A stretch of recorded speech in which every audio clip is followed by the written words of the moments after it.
ये हुआ, अदालत में मारा पासा तुम दोनों ने पलटा, और तब जान का डर नहीं लगा था कि सोचा था तुम दोनों ने कि राजेंद्र टोंक का पैसा लेकर उसका काम ना करोगे। मुझे माफ कर दो राजेंद्र भाई, वो शेखावत अंकल ने हमें ज्यादा पैसे दे दिए। मैंने भी लालच में आकर टॉम साहब। मैं तुम लोगों को समझ चुका हूँ, तुम लोग काबू में आओगे धमकी से, मौत की धमकी से।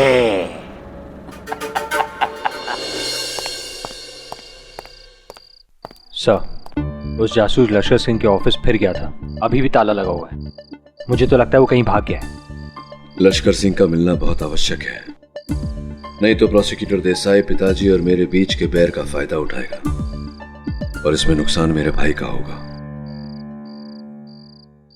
पर सर, 12 साल पहले आप अपने फादर के खिलाफ केस लड़े थे। वरुण, ये कहानी 12 वर्ष पूर्व उस केस की नहीं है। ये कहानी मेरे कॉलेज के दिनों से शुरू हुई थी। मेरे पिताजी इस शहर के सर्वश्रेष्ठ उद्योगपतियों में से एक थे। स्पष्ट है कि बड़ा बेटा होने के नाते वो चाहते थे कि मैं उनका उद्योग संभालूं, काम में उनका हाथ बटाऊं, किंतु मुझे वकालत करनी थी।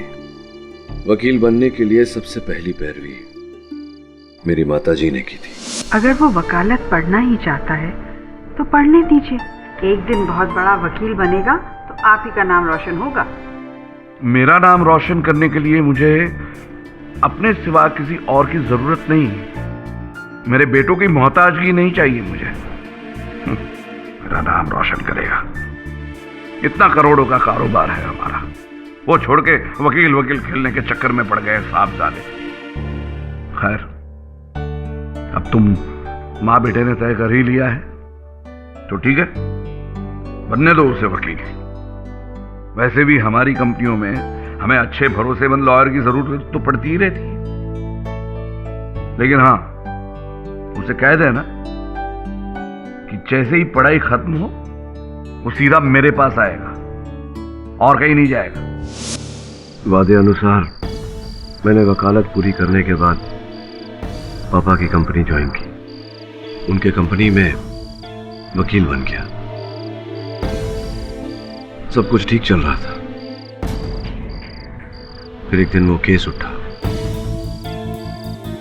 जिसने हमारे रास्ते और रिश्ते दोनों को बदल कर रख दिया। कैसा केस? तुम मेरे बेटों को बेवकूफ बना सकती हो, मुझे नहीं। ये सारी मुसीबत तुम्हारी बद चलने की वजह से हुई है। अंकल, आप मेरा विश्वास कीजिए ना, मैंने अभिनव को धोखा नहीं दिया। मैं सच में किसी खुल्लर को नहीं जानती हूँ। मुझे बरखा पर विश्वास है, वो अभिनव को धोखा नहीं दे सकती है। इस घर की बहू बनने वाली है।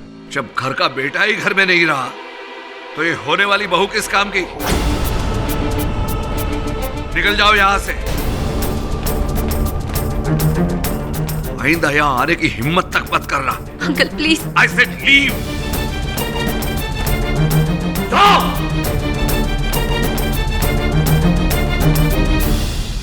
आप इन्हें समझाइए ना। वो मेरा वकील है, उसके सामने गिड़गिड़ाने से कुछ नहीं होगा।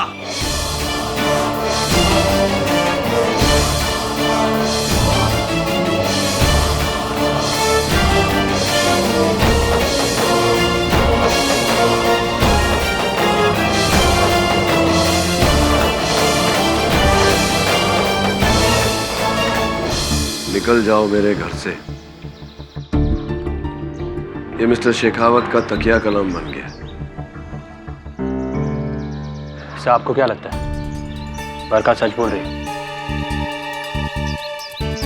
पता नहीं, सच बोल रही है झूठ, इसका पता लगाने का एक ही तरीका है। मिस्टर खुल्लर के बंगले पे जा और वहां देख कि बरखा के वहां होने की कोई निशानी मिलती है या नहीं। Right sir. क्या काम से? जी, मेरा नाम वरुण है। केडी पाठक असिस्टेंट हूँ मैं, उन्होंने ही मुझे यहाँ भेजा है। शेखावत के बेटे? जी हाँ। यहाँ एक सिक्योरिटी गार्ड था, उजागर सिंह, वो नहीं दिख रहा। 2 दिन हो गए छुट्टी पे। और घर पे कोई है? कोई ना।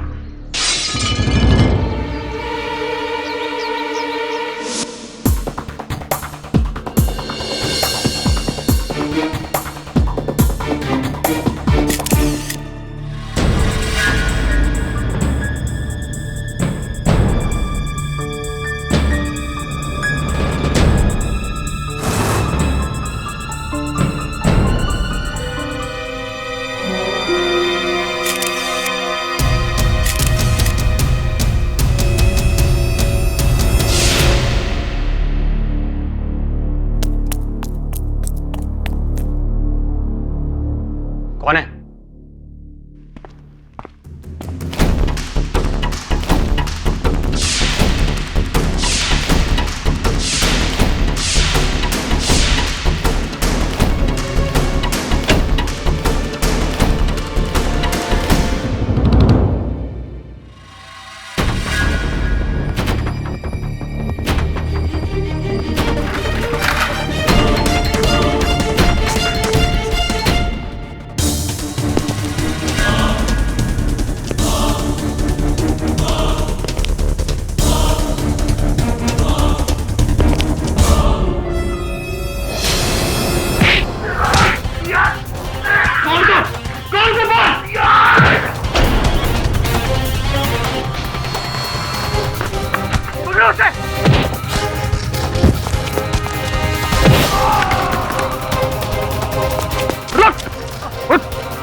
जज साहब, मैं अपना बयान बदलना चाहता हूं।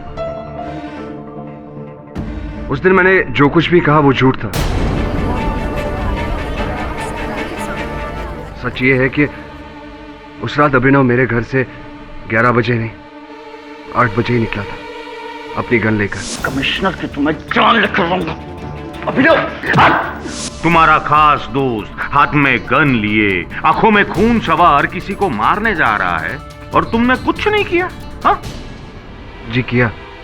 मैंने उसी वक्त मिस्टर शेखावत को फोन किया था। जी अंकल, एक्चुअली अभिनव जगदीश खुल्लर के घर गया उसे मारने, वो भी गन लेकर। अंकल प्लीज आप कुछ कीजिए, वरना कुछ हो जाएगा। ठीक है, मैं अभी खुल्लर के घर पहुंचता हूं। ऐसा कुछ नहीं कहा मैंने। मिस्टर शेखावत, आप प्लीज बैठ जाइए। भाई राहेल, पिछली बार तो तुमने ये बताया था कि अभिनव पूरी रात तुम्हारे साथ था, वो खून कर ही नहीं सकता। मिस्टर शेखावत ने मुझे पैसे दिए थे झूठ बोलने के लिए। हाथ दिए थे पैसे मैंने, लेकिन वो सच बुलवाने के लिए, क्योंकि मुझसे पहले इस टोंक ने तुम्हें खरीद दिया था। मिस्टर शेखावत प्लीज बैठ जाइए। साहब, मिस्टर शेखावत ने मुझे पैसों का लालच देकर मुझसे झूठ बुलवाया था साहब।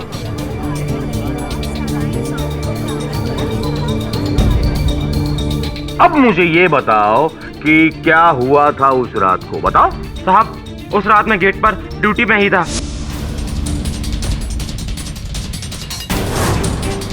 यही थे जिन्होंने उस दिन घर के अंदर घुसकर मेरे साहब पर गोली मारी, और उस समय साहब इनके कपड़ों में खून भी लगा हुआ था साहब। और एक बात सर, उस दिन बंगले पर एक आदमी और आया था। कौन? वो मिस्टर शेखावत।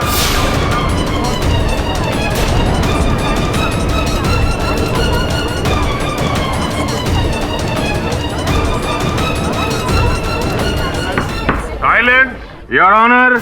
अब तो क्लियर हो गया है कि मिस्टर अभिनव ने ही मिस्टर खुल्लर का खून किया है, और इस केस को शुरू से ही दबाने की कोशिश कर रहे थे मिस्टर शेखावत। पहले अपने बेटे का साथ देकर, उसके बाद इसे मौका वारदात से भगाकर, और अब गवाहों को खरीद कर। वाह मिस्टर पाठक, वाह, कमाल की रंगीन फैमिली है आपकी।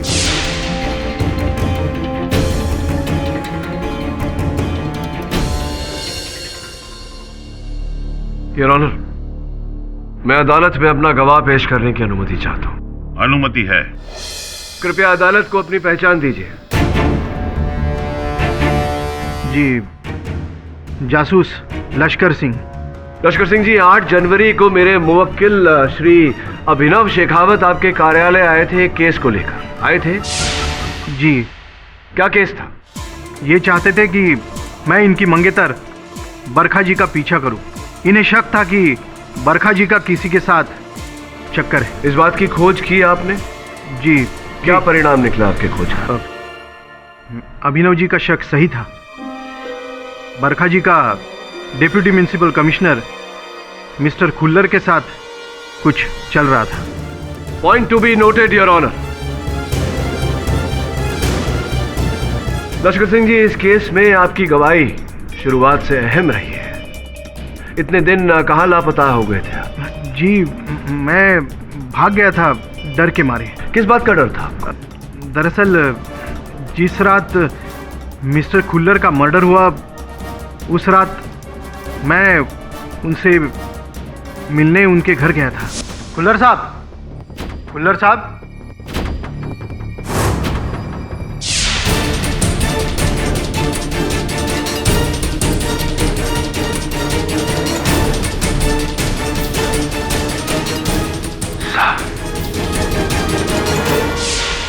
मैं वहां से इसलिए भागा था कि किसी को यह ना लगे कि मैंने ही मिस्टर खुल्लर का मर्डर किया।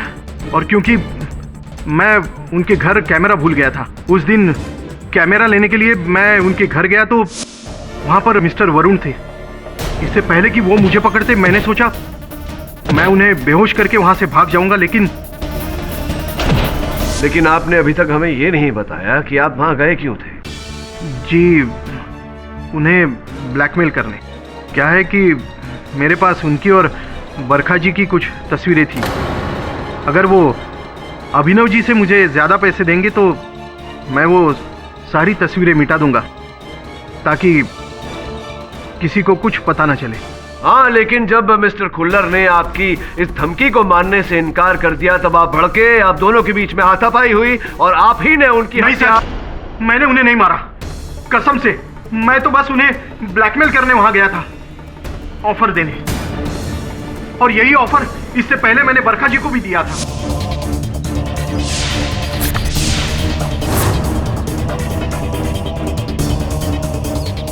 फाड़ दीजिए मैडम, कॉपीज ही तो है, ओरिजिनल तो मेरे इस कैमरे में कैद है। तो बोलिए, ऑफर मंजूर है या? मैं तुम जैसे इंसान की धमकियों से नहीं डरती, समझे? अभिनव को मैं अपनी तरह से हैंडल करूं। Get lost. एक छोटी सी समस्या है लश्कर सिंह जी।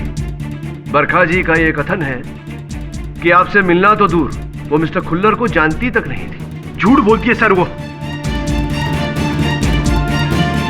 मेरे पास तस्वीरें हैं उनकी और खुल्लर जी की। नहीं तो कहाँ है वो तस्वीरें? वो मैंने डर के मारे जला दी, ताकि मेरा नाम खुल्लर जी के साथ कनेक्ट ना हो। तो जो ओरिजिनल फोटोग्राफ्स थी वो किसी डिस्क पर थी, चिप पर थी, कहाँ थी? मेरे कैमरे में कैद थी, वही कैमरा जो मैं खुल्लर जी के घर पर भूल आया था। और ढूंढने पर भी आपको नहीं मिला होगा कैमरा? जी नहीं। योर ऑनर, विचित्र बात यह है कि वो कैमरा पुलिस को भी मौकाए वारदात से बरामद नहीं हुआ, जिसका अर्थ ये होता है कि कोई व्यक्ति वहां उस कैमरा को ढूंढने गया था और उसी व्यक्ति ने वहां से उस कैमरा को ओझल किया है। जी, मैं जब मिस्टर खुल्लर को जानती ही नहीं, तो मैं उनके घर कैमरा लेने कैसे जाऊंगी? नहीं, आप जानती थी ना उनको, क्योंकि लश्कर सिंह जी के कथन के अनुसार आप थी उन तस्वीरों में जो लश्कर सिंह जी ने खींची थी। और वो कैमरा खुल्लर साहब के घर पर वो भूल आए थे, तो आप वो कैमरा लेने गई थी ना वहाँ? जी नहीं, आप गई थी? नहीं, आप नहीं गई? नहीं गई। आप कभी खुल्लर साहब के घर नहीं गई? जी नहीं। Are you sure? हाँ। तो ये बताइए बरखा जी, खुल्लर साहब के घर के कूड़ेदान में से ये टिश्यू बरामद हुआ जिस पर किसी महिला के होठों का रंग लगा हुआ है। इसकी फोरेंसिक जांच करने पर पता चला कि इसका डीएनए आपके डीएनए से मैच हुआ। ये कैसे संभव हुआ जब आप वहां गई ही नहीं? तो हाँ, ये टिश्यू मेरा ही है, पर हो सकता है उसे किसी ने जानबूझ के वहां फेंका हो। इन्हें फंसाने के लिए। अच्छा, ठीक उसी प्रकार से जिस प्रकार से मिस्टर शेखावत को फंसाने के लिए इनके कोट का बटन वहां मौकाए वारदात पर डाला गया था। वैसे मिस्टर पाठक, आपके पिताजी तो फंस चुके हैं, अब आप बरखा जी को क्यों फंसा रहे हैं? क्योंकि मिस्टर देसाई, या तो लश्कर सिंह जी झूठ बोल रहे हैं या बरखा। मैं ये समझ नहीं पा रहा हूँ कि दोनों में से झूठा कौन है। जी मैं सच बोल रही हूँ, मेरा उस खुल्लर से कोई लेना देना नहीं है। हाँ, ना कैमरा है ना तस्वीर है, फिर साबित कैसे करेंगे? हाँ योर ऑनर, कैमरा भी था और चित्र भी है। केवल चित्र नहीं, चलचित्र है यहाँ। लश्कर सिंह ने अपने कथन में कहा था कि उन्होंने बरखा जी और खुल्लर साहब को आमेर रोड के सनशाइन रेस्टोरेंट में 10 जनवरी को दोपहर 2:30 बजे देखा। वहां के सिक्योरिटी कैमरा की फुटेज अदालत में चलाने की अनुमति चाहता हूं। अनुमति है।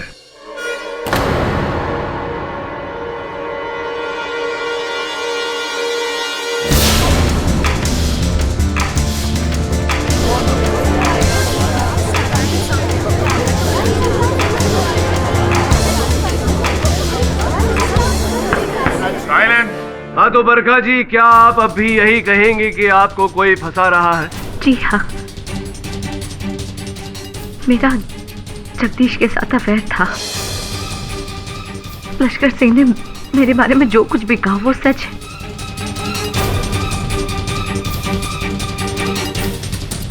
मैं मानती हूँ मैंने अभिनव को धोखा दिया, पर मैंने किसी का खून नहीं किया। She's lying, धोखेबाजी, झूठी है ये। ऐसे मत कहो अभिनव, मैं सच में सिर्फ तुमसे प्यार करती हूँ। प्लीज ये प्यार का ड्रामा बंद कर दो प्लीज। अब देखो अभिनव, मैं अगर तुमसे प्यार नहीं करती तो शायद वो सारी बातें मैंने पुलिस को अब तक बता दी होती, पर मैं चुप थी ना, सिर्फ तुम्हारे और तुम्हारे खानदान की वजह से।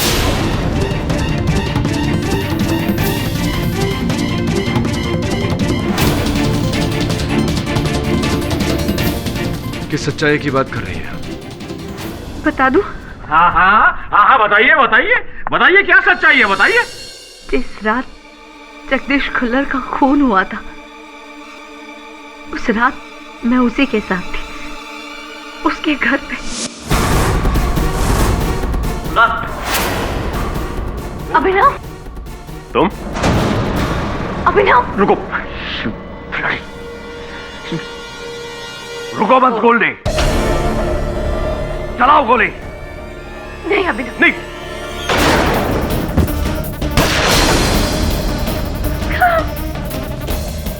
जाकर गाड़ी में बैठ जाओ, बाकी मैं संभाल लूंगा। जाओ। और तुम मेरे दोस्त की बेटी हो, इसलिए छोड़ रहा हूं तुम्हें, लेकिन इस बात का जरा सा भी जिक्र कहीं भी हुआ तो तुम्हारी इज्जत की इतनी धज्जियां उड़ा दूंगा कि समेट समेटते तुम्हारा बाप मर जाएगा। झूठ बोली है ये, ऐसा कुछ हुआ ही नहीं था भाई। She is lying.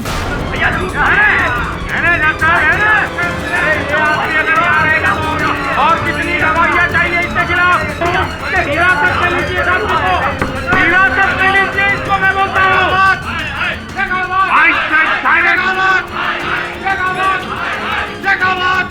Silence in my court!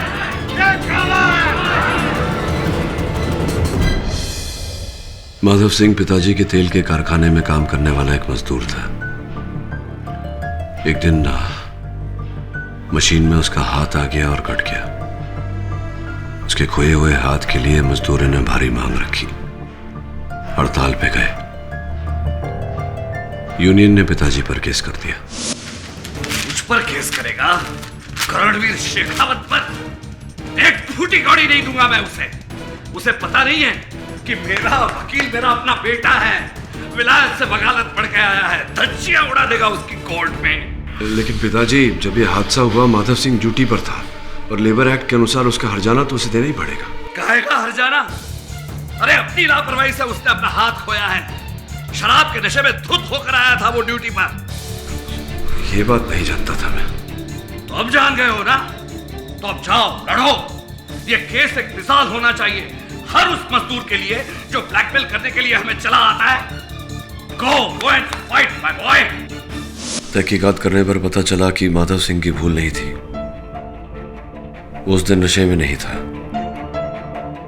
दोष हमारे ही कारखाने की मशीन्स की थी, जिसके कारण माधव सिंह और उसके 8 सदस्यों का परिवार पाई पाई को मोहताज हो गया। यानी उसे हर्जाना मिलना चाहिए था। लेकिन मैंने जब उनसे ये बात कही तो उन्होंने साफ साफ मना कर दिया। कहा कि अगर मैं केस नहीं लड़ पा रहा हूं तो छोड़ दूं, वो किसी और वकील को नियुक्त कर लेंगे। लेकिन मुझसे यह अन्याय देखा नहीं गया। मैं केस लड़ा, लेकिन माधव सिंह की ओर से। अपने पिताजी की कंपनी के अगेंस्ट? हाँ, केस जीतकर मैंने माधव सिंह को उसका हर्जाना तो दिलवाया, लेकिन वो जीत मेरे जीवन की सबसे बड़ी हार थी। सबसे बड़ी हार तो उस दिन मेरी हुई। उस दिन मैंने अपने बड़े बेटे को खो दिया और आज अपने छोटे बेटे और पति को खो रही हूँ। ऐसा कुछ नहीं होगा, तू चिंता मत कर। मैं बहुत जल्द अभिनव और पिताजी को घर वापस ले आऊंगा। वादा? वादा। और उनके साथ तू भी घर वापस आएगा? वादा? सत्यमेव जयते, सच की हमेशा जीत होती है। यही था ना तुम्हारा नारा। और शायद पिछले 12 साल से तुम ये नहीं समझ पाए कि दुनिया में सबसे बड़ा सच होता है ना अंतरात्मा, ना भगवान, ना आदर्श। सबसे बड़ा सच है पैसा। और वही आज अदालत में तुमने देखा और सुना। तुम्हारे कायदे कानून के झंडे लहराते रह गए और वो टोक सबकी नजरों के सामने अपनी दौलत से पूरी अदालत खरीदता चला गया। और तुम कुछ नहीं कर पाए मिस्टर पाठक, कुछ नहीं। अब तो समझो पैसे का मोल। कैसा मोल? लाखों करोड़ों लोगों के पास में लाखों करोड़ों रुपए मिल जाएंगे, किंतु सत्य कितने लोगों के अंदर मिलता है? जो वस्तु सत्य से पाई जा सकती है वो धन से खरीदी नहीं जा सकती। इंसाफ के तराजू से तोला जाए तो सत्य का वजन धन से कहीं ज्यादा है। ये केस मैं जीतूंगा, आपके ताकत और दौलत के बलबूते पर नहीं, अपने सत्य के आधार पर। देखेंगे आप, once and for all.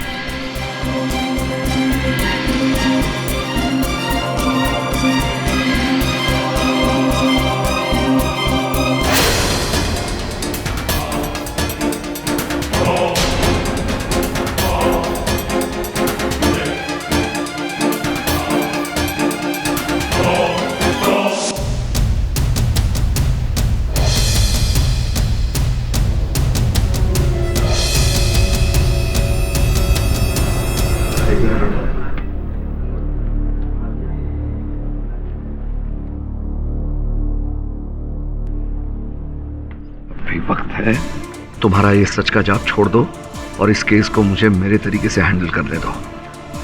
Delhi तक पहुंच है मेरी। 4 दिन के अंदर अंदर मेरी जगह पर ये टोक हिरासत में होगा।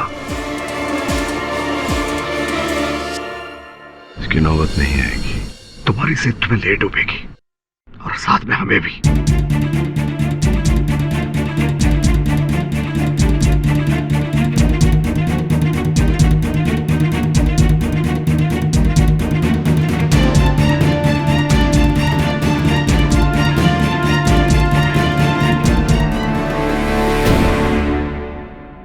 अदालत की कार्रवाई शुरू की जाए। योर ऑनर, पिछली गवाही के दौरान तो सारे गवाह पाठक साहब के पिताजी और भाई। सॉरी, अभी अदालत में तो आपका कोई पिता और भाई नहीं होगा ना। इनके मुवक्किल के खिलाफ गवाही दे रहे थे, तो अब ये बताइए कि अब आप क्या करेंगे? हैं देसाई साहब, स्कूल में जब कोई प्रश्न मुझे समझ में नहीं आता था, मैं बार बार उस प्रश्न को पढ़ता था जब तक समझ में ना आ जाए और उसके उत्तर तक पहुंचता था। आपने भी यहाँ अदालत में कुछ ऐसे प्रश्न किए हैं जो मेरी समझ में नहीं आए। एक बार फिर उन प्रश्नों को दोहराना चाहूंगा, उनके उचित उत्तर तक पहुंचने के लिए। योर ऑनर, सर्वप्रथम मैं उजागर सिंह जी को एक बार फिर कटघरे में बुलाने की अनुमति चाहता हूँ। अनुमति है। उजागर सिंह जी, आपने कहा था कि अभिनव शेखावत हत्या करके वहां से भाग रहे थे, तो आपने इन्हें रोकने का प्रयास किया और इन्होंने आपको धक्का दिया, जिसके कारण आपके हाथों में ये चोट लगी। जी। एक बार कृपया अपना बैंडेज खोलकर अपना घाव दिखाएंगे? ऑब्जेक्शन योर ऑनर, किसी का घाव खोले ना कौन सी सही बात है। इसका इस केस से कोई ताल्लुक नहीं है। योर ऑनर, मैं घाव खुरेद नहीं रहा, केवल देख रहा हूं, और इसका इस केस से ताल्लुक है। ओवररूल्ड।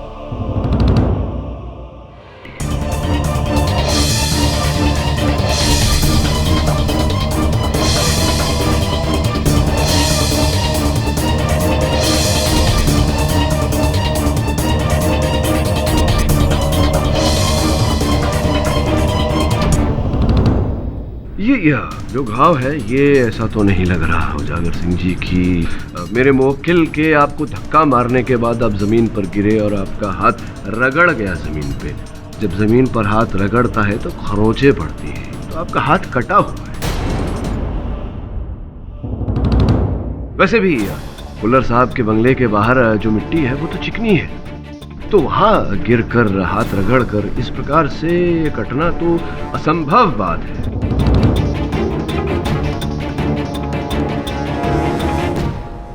हुआ ये होगा कि प्रथम बार जो आप कह रहे थे अदालत में कि जिस समय कुल्लर साहब की हत्या हुई आप घर चले गए थे खाना खाने, तो आप जब घर गए खाना खाने, आप खाने के साथ में प्याज खाना चाहते थे।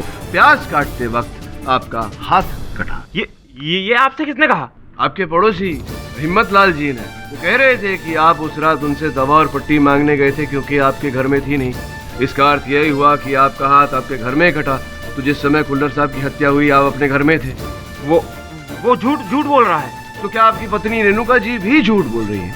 क्योंकि उनका भी यही कथन है कि जिस समय कुल्लर साहब की हत्या हुई आप ड्यूटी पर नहीं थे, आप घर गए थे खाना खाने। क्या मेरी पत्नी ने आपसे ऐसा कहा? और उन्होंने ये भी बताया हमें कि बहुत ढेर सारे रुपए आपको दिए गए थे झूठी गवाही देने के लिए, अदालत में झूठ बोलने के लिए दे गए थे ना भाई? बोलो।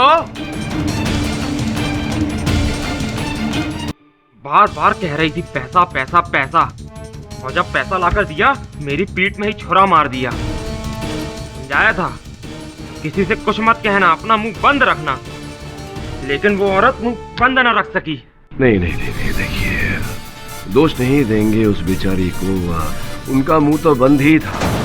आपका मुंह खुलवाने के लिए मुझे ये झूठ बोलना पड़ा। खुल गया ना आपका मुंह। चलिए अभी खुले मुंह से बता दीजिए कि किसने रुपए दिए थे आपको झूठ बोलने के लिए, मेरे मुवक्किल के विरुद्ध झूठी गवाही देकर इन्हें फंसाने के लिए किसने दिए थे रुपए?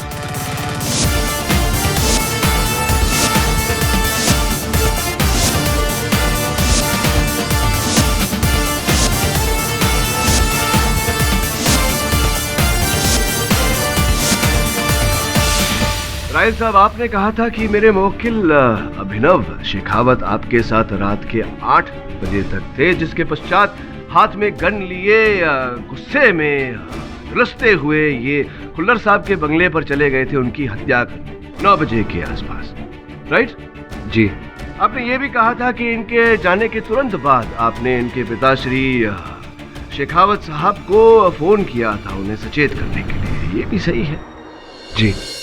ये संभव नहीं है रायल साहब, क्योंकि आपके फोन कॉल के रिकॉर्ड्स के अनुसार आपके मोबाइल फोन से कोई फोन गया ही नहीं। ये देखिए, उस समय कोई फोन किया ही नहीं गया।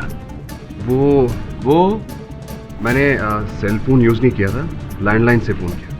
लैंडलाइन की सूची भी है मेरे पास, ये देखिए। इससे भी श्री करणवीर शेखावत को कोई फोन नहीं किया गया। जी, मुझे पूरा याद है मैंने फोन किया था। हाँ, किया था, फोन किया था, लेकिन शेखावत साहब को नहीं, बरखा जी को। ये देखिए, बरखा को आपने फोन किया इनके जाने के बाद, संभवतः इसलिए क्योंकि आप उसे बताना चाहते थे कि अभिनव उनके बारे में जान गए, बरखा को सचेत करना चाहते थे। क्यों बरखा को सचेत करना चाहते थे आप? क्यों बरखा को फोन किया था आपने? जी, मैंने फोन नहीं किया। बरखा को फोन किया था आपने क्योंकि बरखा के साथ आप मिले हुए हैं। मैं कह रहा हूँ ना कि मैंने फोन नहीं किया। इस बात का कोई गवाह है जो ये कह सके कि आपने बरखा को फोन नहीं किया था? अभिनव मतलब? क्योंकि अभिनव मेरे साथ देर रात तक था। आप चाहे तो उससे पूछ सकते हैं। नहीं, तो पहले आपने क्यों कहा कि ये 8 बजे ही चले गए थे अपनी गन लेकर?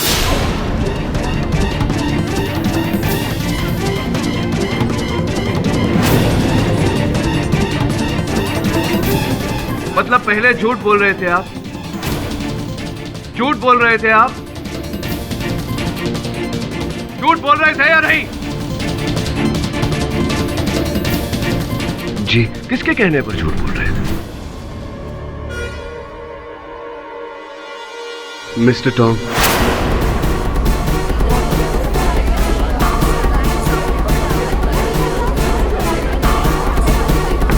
साइलेंट। साहब, उन्होंने पहले हमें पैसे देकर हमसे झूठ बुलवाया था। कहा था कि आपसे और पुलिस से पहले हम झूठ कहें। हमारे साहब को उसी लड़के ने मारा। अदालत में छोड़ेंगे नहीं उसे, सच सच सच कहेंगे। लेकिन अदालत में आने से पहले मिस्टर शेखावत ने हमें उससे भी ज्यादा पैसे दिए थे ताकि मैं झूठ न बोलूं और अदालत में सच कहूं। उस रात अभिनव मेरे साथ शाम 7 बजे से तकरीबन रात 11 बजे तक था और मिस्टर खुल्लर की मौत 9 बजे हुई। तो जाहिर है अभिनव बेकसूर है। पर इसके बाद टॉम सर ने हमारी इतनी धुलाई की कि डर के मारे साहब हमने अपना बयान बदल दिया और इस बार मिस्टर शेखावत को भी फंसा दिया। तो टोंग साहब, अब तो आप समझ ही गए होंगे कि सत्य की ताकत के सामने पैसों का कोई मोल नहीं। हाँ, मैंने इन दोनों से झूठा बयान दिलवाया था क्योंकि शेखावत हमारा दुश्मन है और दुश्मनों को चोट पहुंचाकर वरने करोड़ों का फायदा होता। हाँ, तो करोड़ों का और फायदा पाने के लिए आपने अपने दुश्मन के सुपुत्र को इस जाल में फंसाया, खुल्लर साहब की हत्या करके। नहीं, अगर मैं कहूं कि हत्या के समय किसी ने आपको खुल्लर साहब के बंगले में देखा था हाथ में कोल्ट पिस्टल लिए, तो क्या कहेंगे? तो मैं कहूंगा वो आदमी अंधा है। सर जी, मैं बिजनेसमैन हूँ, कोई खूनी नहीं। अच्छा, ये रुमाल फिर आपका खुल्लर साहब के सोफा के पास कैसे पाया गया? सर जी, मैं रुमाल रखता ही नहीं, ये मारा नहीं है। मिस्टर पाठक, आपके तुक्के हर बार हर किसी पे चलने वाले नहीं है। मिस्टर टोंग बेकसूर है। जानता हूँ, ये रुमाल उनका नहीं मेरा ही है, केवल आजमा रहा था। नहीं, आप इन्हें नहीं, आप हमें आजमा रहे हैं। लेकिन ये मत भूलिएगा कि आपके मुवक्किल पे से अभी तक हत्या का दोष हटा नहीं है। हट जाएगा देसाई साहब। योर ऑनर, पिछली सुनवाई में बरखा जी ने जो कथन दिया था वो मेरी समझ में नहीं आया। विस्तार से उसे समझने के लिए मैं उन्हें कटघरे में बुलाने की अनुमति चाहता हूँ। अनुमति है। योर ऑनर, मैं अदालत को याद दिलाना चाहूंगा कि पिछली सुनवाई में बरखा जी ने अदालत में यह कथन दिया था कि 9, 10 और 11 जनवरी को जब जासूस लश्कर सिंह जी ने इनकी खुल्लर साहब के साथ तस्वीरें खींची थी, उस समय ये जयपुर में ही थी।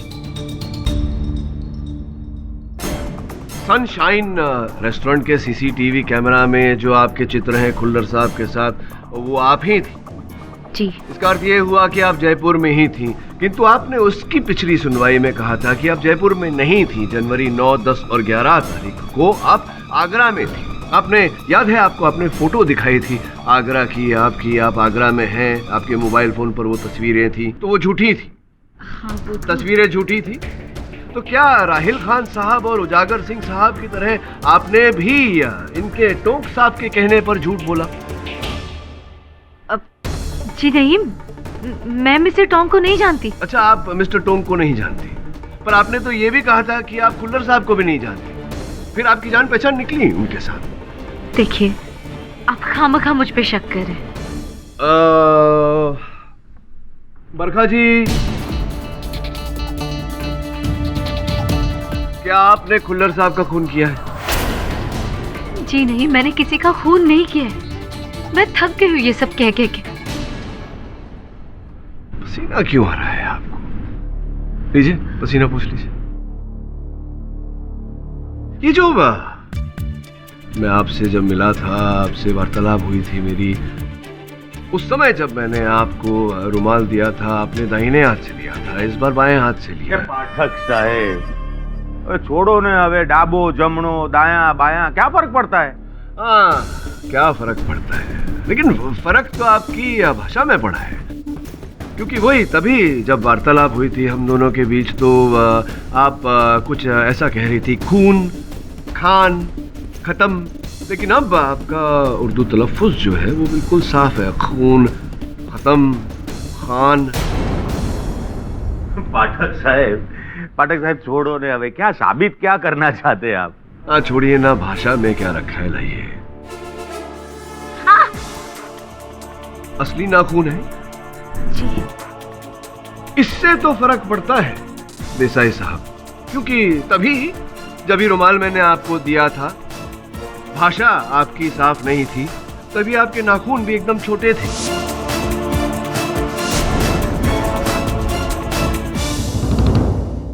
ये अचानक कुछ ही दिनों में इतने लंबे नाखून को छोटे होते हुए देखा है, लेकिन छोटे नाखून को लंबे होते हुए इतने कम दिनों में दिखा नहीं।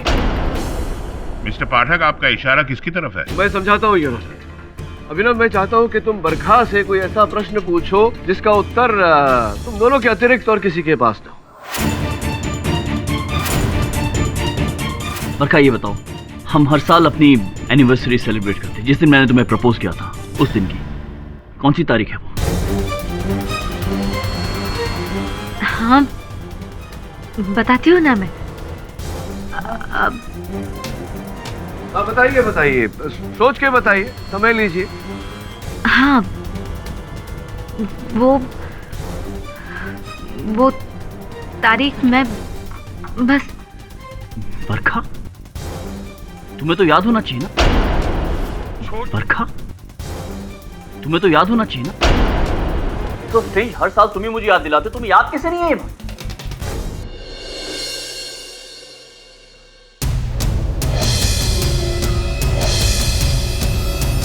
योर ऑनर, प्रपोजल की डेट मिले ना मिले, लेकिन मिस्टर के.डी. पाठक को इस केस की अगली तारीख नहीं मिलेगी, क्योंकि ये रहे कत्ल के सबूत। ये कॉल्ट 911 पिस्टल और ये टी शर्ट जिस पर खून लगा है, जो मिस्टर अभिनव शेखावत का है।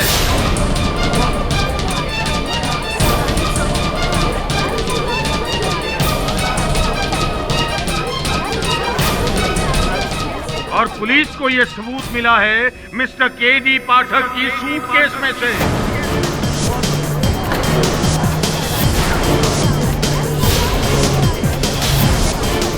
और वो सूटकेस उनको मिला है उनके पिताजी मिस्टर करणवीर शेखावत के घर से। छोटे भाई ने खून किया, बाप ने सबूत मिटाए, और बड़े भाई ने उस सबूत को छुपाने की कोशिश की। तीनों के तीनों मिले हुए योर ऑनर, केस खत्म।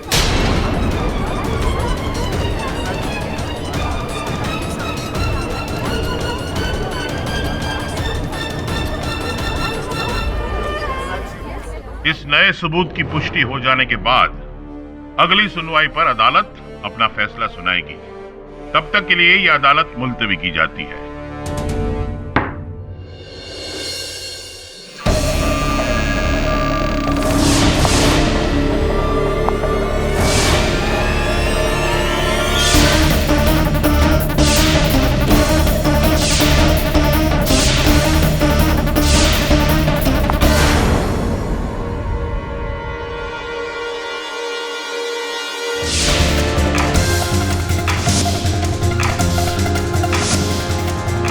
ये के.डी. पाठक को भी असलियत का अंदाजा होने लगा है। इससे पहले कि वो तुम तक पहुंच जाए, तुम्हें मरना होगा। बरखा,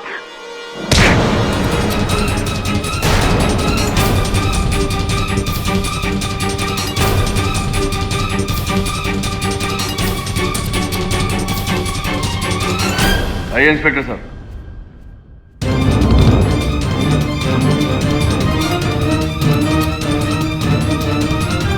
चलें अदालत। जी, मैं बरखा नहीं, मेघा हूं, उसकी जुड़वा बहन। बरखा शर्मा वो रही। दरअसल बचपन में ही मुझे और मेघा को दो अलग अलग परिवारों ने एक ही अनाथ आश्रम से गोद लिया था। हम दोनों एक दूसरे के बारे में बिल्कुल नहीं जानते थे। जगदीश खुल्लर का अफेयर बरखा के साथ नहीं, मेरे साथ। अर्थात अभिनव और जासूस लश्कर सिंह दोनों को धोखा हुआ था। उन्होंने खुल्लर साहब के साथ बरखा को नहीं, आपको देखा था। जी हाँ, और जब लश्कर सिंह मुझे ब्लैकमेल करने के लिए वो तस्वीरें लेकर मेरे पास आया, तब अनजाने में उससे मुझे पता चला कि मेरी कोई हमशक्ल भी है। फिर अभिनव की शक के बिना पर मैंने उसे फंसाने का प्लान किया। तो ये बताइए कि खुल्लर साहब की हत्या करने के पीछे क्या कारण था? जगदीश खुल्लर के पास मेरे कुछ ऐसे एमएमएस थे जिससे वो मुझे ब्लैकमेल कर रहा था। मुझे तो उसे बहुत पहले मार देना था। फिर मैंने सोचा कि उसे ऐसा मारूंगी कि पूरा शक अभिनव पे है। इसीलिए पहले मैं अभिनव के घर गई, बरखा बनकर। किसी को शक ही नहीं हुआ। और फिर मैंने उसके घर से वो गन चुरा ली।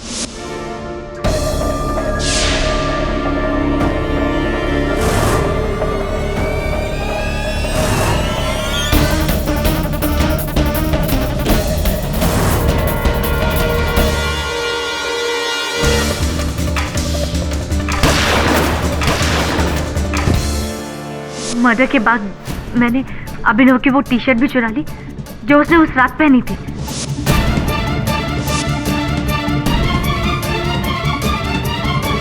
उसके बाद उसके ऊपर जगदीश खुल्लर की लाश से लिया हुआ खून भी लगा दिया। सारा काम हो गया था। फिर मैंने गन और टी शर्ट दोनों अपने पास रख लिए ताकि पुलिस का सारा शक सिर्फ अभिनव पे जाए। मैंने सोचा जब इतना सब कर ही लिया तो क्यों ना बरखा को मारकर मैं उसकी जगह ले लूं। बरखा बहुत अमीर खानदान से, और यही किया मैंने, उसे किडनैप करके।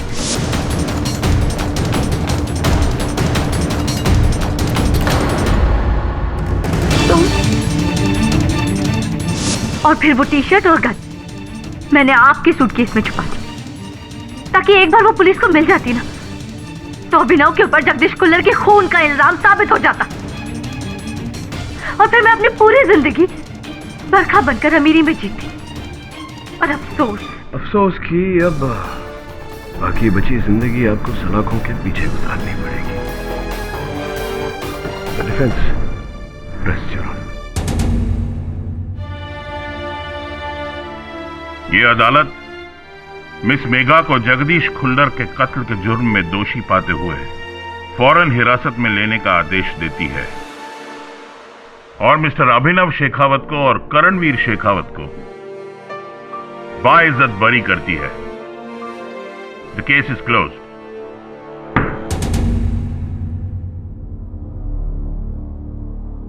भले।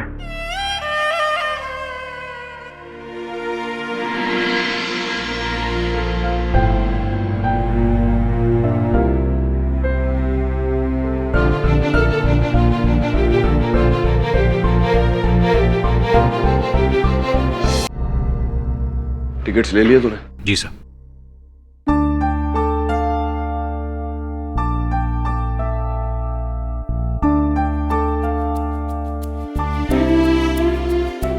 Don't get emotional on me, okay?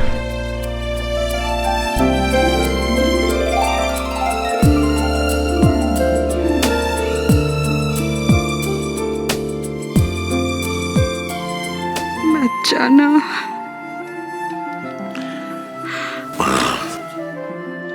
Jaipur कौन सा दूर है? इतना दूर कि 12 साल लग गए तुझे सफर तय करने में। पापा, अपने कमरे में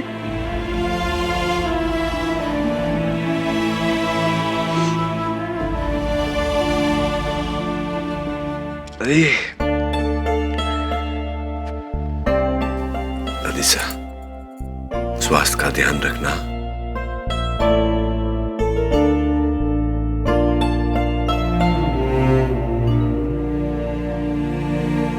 रुको।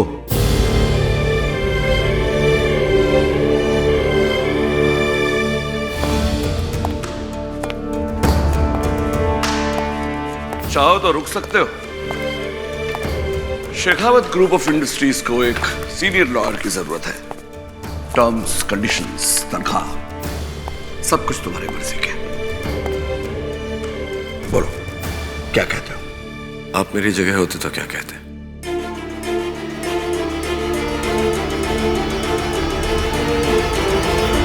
ना कह देता। जिद्दी बहुत है तुम। पिता पे गया।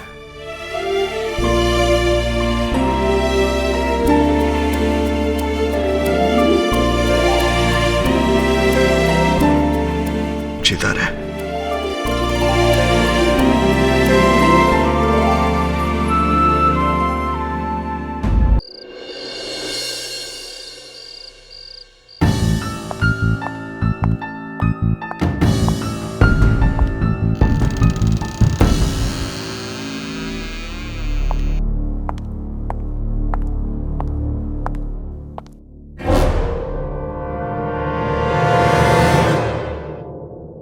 पापा, दूध पी लीजिए पापा। आपका व्रत है ना पापा। और देखिए, सुबह से आपने कुछ खाया भी नहीं है। लीजिए, दूध पी लीजिए। पापा,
ये बिजली को क्या?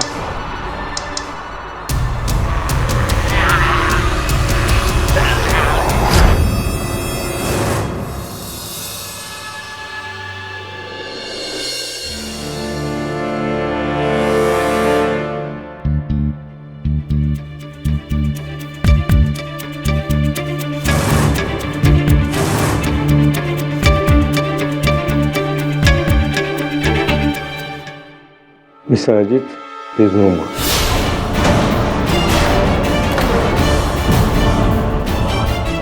पापा, नहीं पापा, पापा।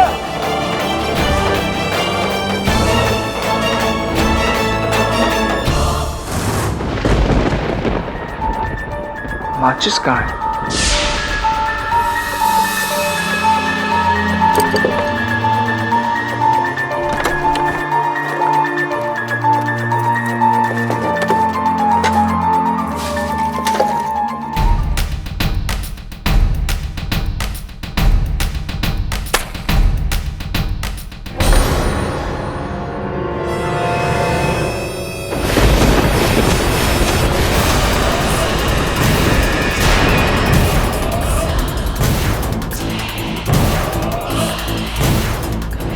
कौन?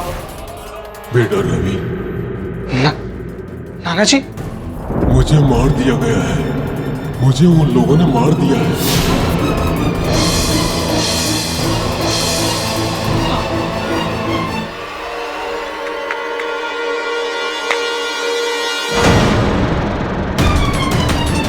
नाना जी,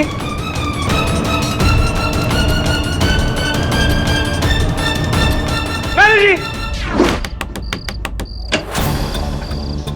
रवि तुम यहाँ कैसे? नाना जी मर गए। तुम्हें कैसे मालूम? नाना जी, तू यहाँ कैसे आ गया? चल निकल यहाँ से। आप ही लोगों ने नाना जी का खून किया। क्या बकवास कर रहा तू? बकवास नहीं कर रहा हूँ। सही रुकिए, मैं बात करती हूँ। रवि पापा गुजर गए। लेकिन तुम्हें ये बात कैसे पता चली? मौसी, नाना जी ने खुद मुझे बताया। क्या कह रहे हो? क्या बताया तुम्हें? नाना जी खुद मेरे घर आए थे और उन्होंने कहा कि पागल हो गया है तू, उनको मरे हुए तो 1 घंटा हो गया है। रवि, मेरी बात सुनो। रवि, पापा की मौत हार्ट अटैक से हुई है। डॉक्टर ने जांच भी कर ली है रवि, उन्हें किसी ने नहीं मारा। तो मेरी बात समझने की कोशिश करो।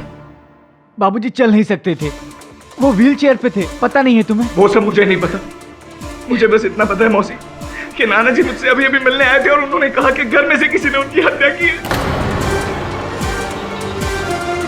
वो मर चुके हैं रवि, अब वो तुम्हारे पास नहीं आ सकते। आ सकते हैं, आ सकते हैं। मैंने देखा है, मैंने अपनी माँ को देखा है। जतन, ये रवि बिल्कुल ठीक कह रहा है, बाबूजी को इसने पक्का देखा है। कैसी बातें कर रही हो पुष्पा? बाबूजी की आत्मा। गॉड, अरे ये पागल हो गया, इसे घर में किसने घुसने दिया इसको? एक सेकंड प्लीज, एक सेकंड। मुझे लगता है कि रवि सही कह रहा है। अरे अब तुम्हें भी क्या बाबूजी ने आकर बताया है? भैया आप ये देखिए, इनकी जबान काली पड़ गई है। शायद डॉक्टर्स ने इनकी जबान चेक नहीं की है। नेचुरल डेथ में जबान काली नहीं पड़ती है। इन्हें जहर दिया गया है, ऐसे किस्म का जहर जिसका असर देर से पता चलता है। मैंने कहा था किसी ने नाना जी की जान ली है। हमें पुलिस को इन्फॉर्म करना ही होगा। नाना जी का पोस्टमार्टम हमें करवाना ही होगा। पोस्टमार्टम? अरे तू पागल हो गया क्या? पोस्टमार्टम? भैया ये गलत कहाँ कह रहा है? मेरी भी राय यही है, हमें पोस्टमार्टम करवाना चाहिए। देखिए अगर बाबूजी का वाकई खून हुआ है तो कातिल का पता लगाना बहुत जरूरी है।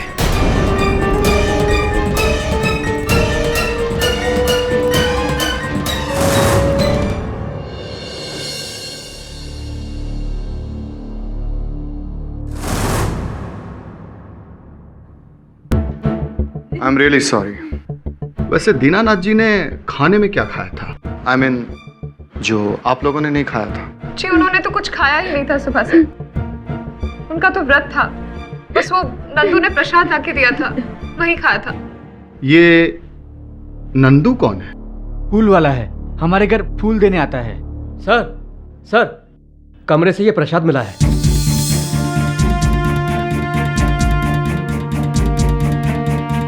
तो ये वही प्रसाद है जो? जी वही है। मिस्टर सतीश, आपका शक बिल्कुल सही निकला। दीनानाथ जी की मौत जहर से ही हुई।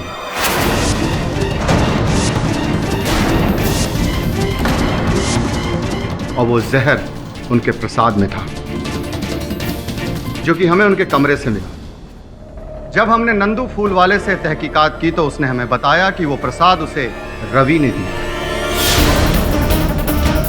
रवि?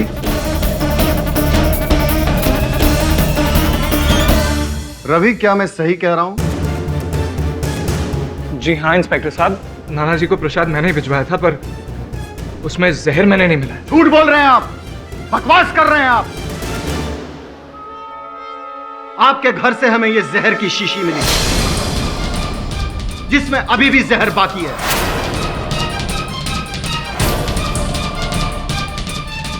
और यही नहीं, इसके पहले भी आपने दीनानाथ जी को मारने की कोशिश की। अरे इंस्पेक्टर साहब, अब ये कैसी बात कर रहे हैं? वो मेरे नाना जी, मैं उनका खून क्यों करूंगा भला? इसका फैसला तो अदालत करेगी। फिलहाल यू आर अंडर अरेस्ट। गिरफ्तार कर लो इसे। अरे मामा जी बताइए इनको, मैं नाना जी का खून नहीं कर। अरे छोड़िए यार इंस्पेक्टर साहब, मैं अपने नाना जी का खून नहीं कर सकता।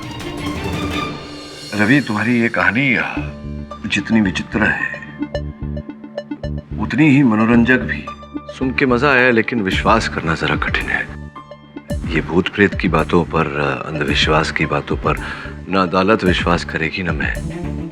इसलिए सच सच बताओ, कैसे पता चला तुम्हें अपने नाना जी के देहांत का? सर सच ही बता रहा हूं मैं आपसे। सर नाना जी मेरे सामने खड़े थे और उन्होंने खुद मुझसे कहा। अब अगर तब तक उनका देहांत हो गया था तो भूत ही होंगे ना सर? नहीं, ये तो मैं कह रहा हूँ कि भूत नहीं हो सकते ना, भूत नहीं होते हैं, नहीं प्रकट होते लोगों के सामने। सर प्लीज मेरी बात का विश्वास कीजिए, मैंने अपने नाना जी को नहीं मारा। मुझे नहीं मालूम ये सब क्या हो रहा है, पर मैं अपने नाना जी को नहीं मार सकता सर। योर ऑनर, ये केस बहुत ही सीधा साधा सिंपल सा केस है। 2+2 4 वाला इश्यू है। अदालत का ज्यादा वक्त बर्बाद होगा नहीं। दीनानाथ तिवारी जी, उनकी हत्या की गई है और जो सबूत और हालात है वो सारे इशारा कर रहे हैं कि दीनानाथ तिवारी जी की मृत्यु, उनकी हत्या, उनके नाती यानी कि उनकी बेटी के बेटे रवि शर्मा ने की है। दीनानाथ तिवारी जी की मृत्यु जहरीला प्रसाद खाने की वजह से हुई थी। एक्चुअली ये प्रसाद जो है वो नंदू नामक एक फूल वाले ने दीनानाथ तिवारी जी को दिया था। वो रोज नंदू जो है वो रोज फूल देने तो जाता था दीनानाथ तिवारी जी को, लेकिन उस दिन फूल बना के जहरीला प्रसाद खिला दिया। और एक बात पता चली योर ऑनर कि ये जो जहरीला प्रसाद है वो नंदू को दिया किसने? रवि शर्मा ने। मैं सिर्फ एक सवाल पूछना चाहता हूँ रवि शर्मा जी से योर ऑनर, इजाजत है? Thank you. बस इस सवाल का जवाब मिल जाए 10 मिनट में तो केस खत्म, उससे पहले लंच घर पे कीजिएगा जा। रवि जी ये बताइए कि ये जो प्रसाद दीनानाथ जी ने खाया वो प्रसाद तुम्ही ने नंदू फूल वाले को दिया था?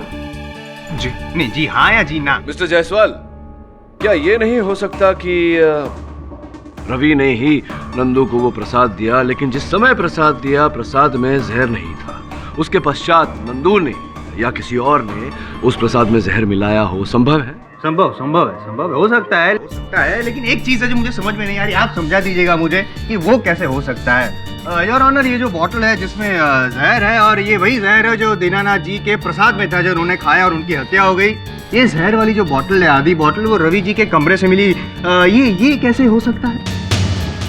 क्या छोड़िए योर ऑनर, और एक बात है, ये चाकू तीसरा सबूत है रवि शर्मा जी के खिलाफ। इन पर रवि जी के उंगलियों के निशान हैं, और दीनानाथ जी की जब मृत्यु हुई उसकी पिछली रात ये चाकू दीनानाथ जी के बेडरूम की खिड़की के नीचे से मिला, बाहर की साइड।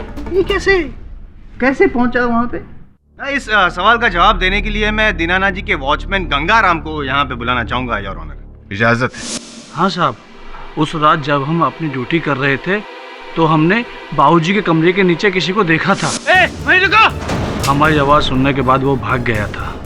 हमने वहां जाकर देखा तो जमीन पर एक चाकू पड़ा हुआ था। हमने वो चाकू उठाकर जतिन बाबू को दे दिया। योर ऑनर, वो चाकू जतिन ने पुलिस के हवाले कर दिया, और फॉरेंसिक रिपोर्ट के अनुसार उस चाकू पर जतिन और गंगाराम जी के अलावा सिर्फ रवि की उंगलियों के निशान हैं।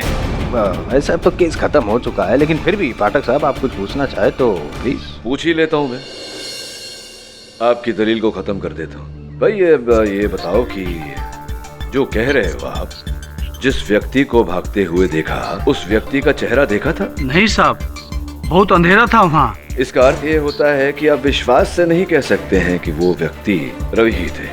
नहीं साहब, हम कहाँ कह रहे हैं, ये तो ये वकील साहब कहे जा रहे हैं। नहीं मतलब रवि जो चाकू पे रवि के उंगलियों के निशान मिले। योर ऑनर, जायसवाल साहब पता नहीं चाकू को लेकर क्या सिद्ध करना चाहते हैं, क्योंकि दीनानाथ जी की हत्या, उनकी मृत्यु इस चाकू के कारण तो हुई ही नहीं है। आप आज्ञा दें तो मैं अपने मुवक्किल रवि से चंद प्रश्न करना चाहूंगा। इजाजत है? धन्यवाद जनाब। रवि, जब आपको अपने नाना जी के मृत्यु के बारे में पता चला और आप उनके घर पहुंचे और सबके सामने आपने ये भावना प्रकट की कि उनकी मृत्यु स्वाभाविक रूप से नहीं हुई, उनकी हत्या की गई है, ये किस कारणवश आपने ऐसा कहा था? जी वो मुझे किसी ने बताया था। अच्छा, किसने? मेरे नाना जी। यस योर ऑनर, उस रात नाना जी खुद मेरे घर आए थे। नाना जी?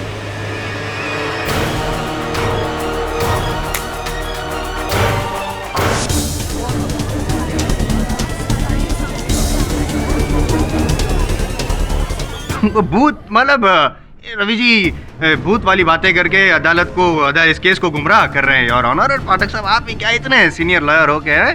अरे नहीं जायसवाल साहब, भूत प्रेत में तो मैं भी नहीं मानता।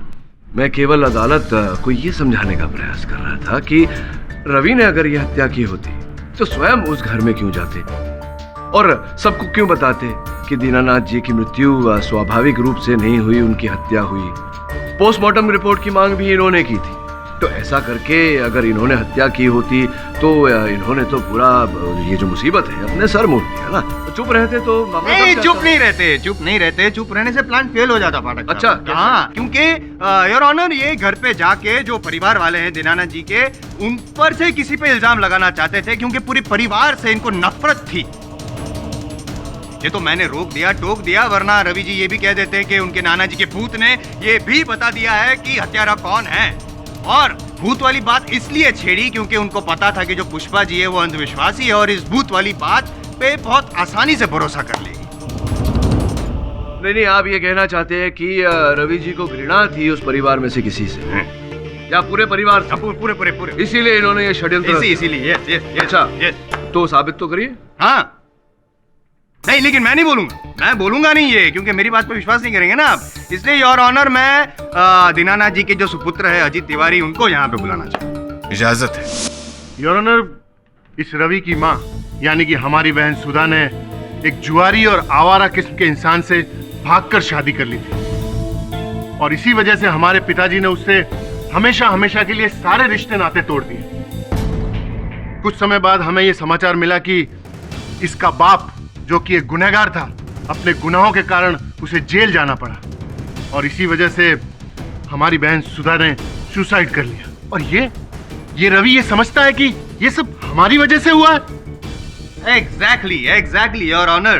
बदला और लालच, ये दो चीजें काम कर रही थी रवि के दिमाग में। बदला लेने के लिए दीनानाथ जी की हत्या की और फिर उनकी हत्या के इल्जाम में परिवार वालों को फंसाना चाहा। लालच, जो जायदाद चाहिए थी, उसकी वजह से उनके घर भी पहुंच गए। That's it.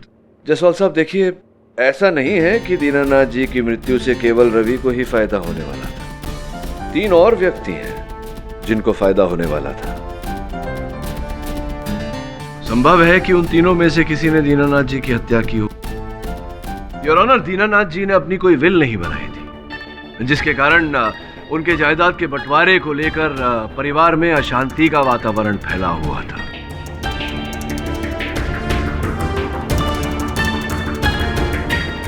इस बात की पुष्टि के लिए मैं उनके घर के पुराने नौकर बिंदा जी को कटघरे में बुलाने की अनुमति चाहता हूँ। अनुमति है। बाबूजी और उनके बेटों में तो कभी बनती ही नहीं थी।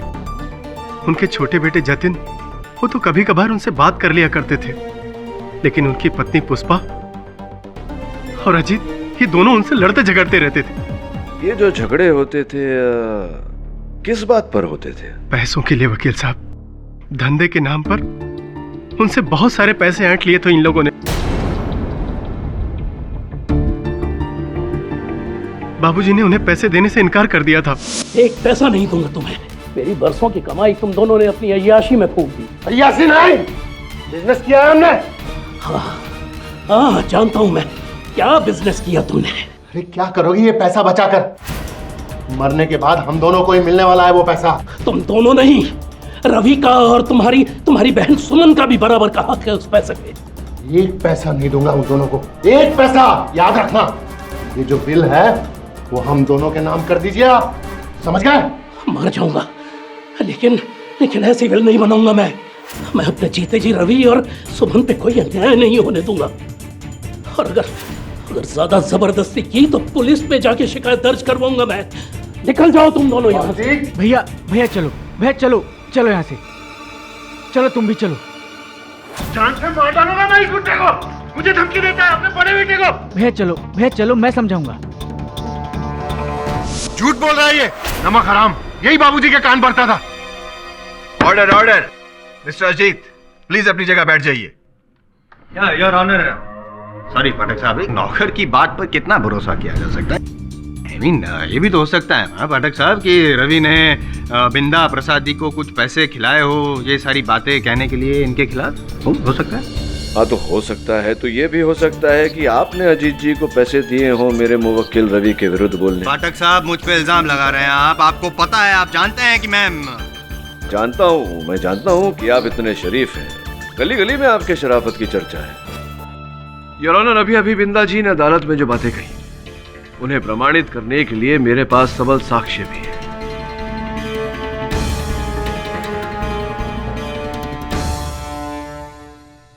रवि, ये जो प्रसाद तुमने नंदू द्वारा भेजा था अपने नाना जी को, इस प्रसाद के अतिरिक्त भी कोई तुम्हारे और नाना जी के बीच में कोई आदान प्रदान चल रहा था? यस सर, पिछले कुछ महीनों से मैं और नाना जी नंदू के माध्यम से एक दूसरे को चिट्ठियां पहुंचा रहे हैं और चिट्ठियों में नाना जी ने घर के हालातों के बारे में काफी कुछ लिखा है। योर ऑनर, जिन चिट्ठियों के बात कर रहे हैं वो चिट्ठियां इस समय मेरे पास यहाँ हैं। इससे इस बात की पुष्टि हो जाती है कि बिंदा जी जो कह रहे हैं वो बिल्कुल सही है। पढ़ के सुनाता हूँ योर ऑनर।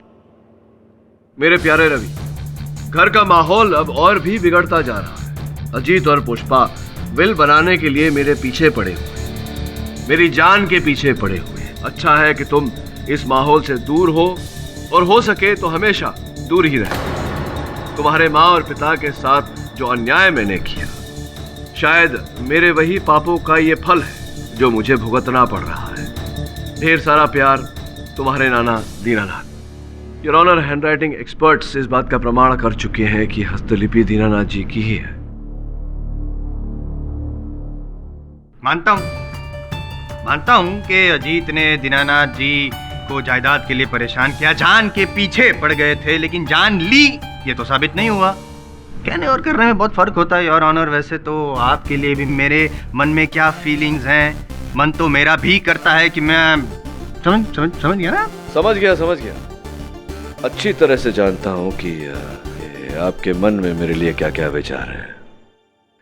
ये जो हिंसक विचार मेरे लिए हैं आपके मन में, इन्हें बाहर करने का एक सरल उपाय है। कभी कभार एक आध केस जीत जाए तो अपने आप ये हिंसक विचार बाहर हो जाएंगे, लेकिन मेरे होते हुए ये जरा कठिन है आपके लिए। जायसवाल साहब, कोशिश तो कर ही सकते हैं। जरूर कोशिश करूंगा। फिलहाल ये केस जीतने की कोशिश करूं with your kind permission sir. Please. Your honour, ये जो सारे सर्कमस्टेंशियल एविडेंसेस हैं वो सारे रवि के खिलाफ है, और पाठक साहब जो दावा कर रहे हैं कोई सबूत है नहीं। नहीं, मिल जाएंगे सबूत समय अनुसार योर ऑनर, मिल जाएंगे। The court is adjourned for the day.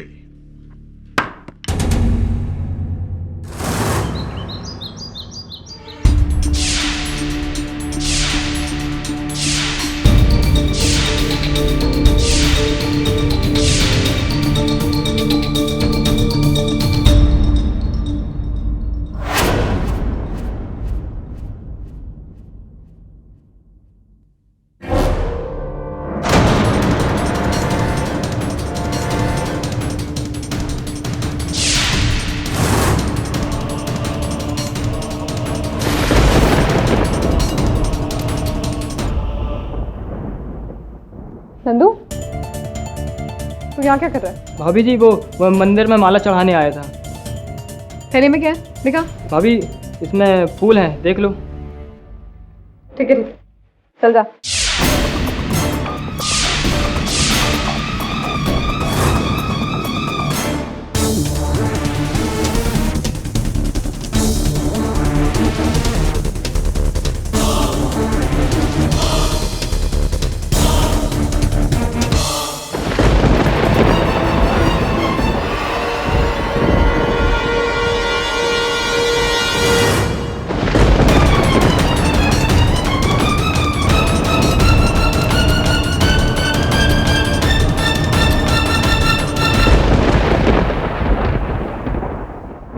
Varun, her case समान तो होता नहीं।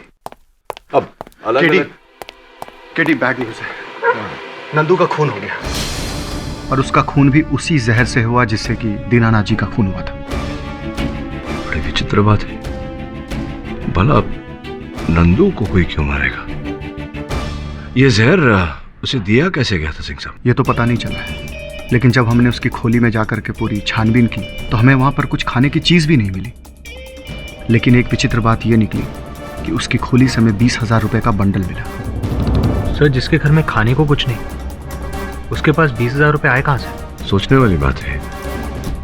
सवेरे नंदू कहाँ गया था ये पुलिस ने पता लगाया? हम उन सभी जगहों पे गए जहां वो फूल लेके जाता है, लेकिन वो आज सिर्फ दीनानाथ जी के घर गया था। लेकिन जब हमने उसके फूल की थैली को देखी, सारे के सारे फूल जस के तस रखे हुए हैं।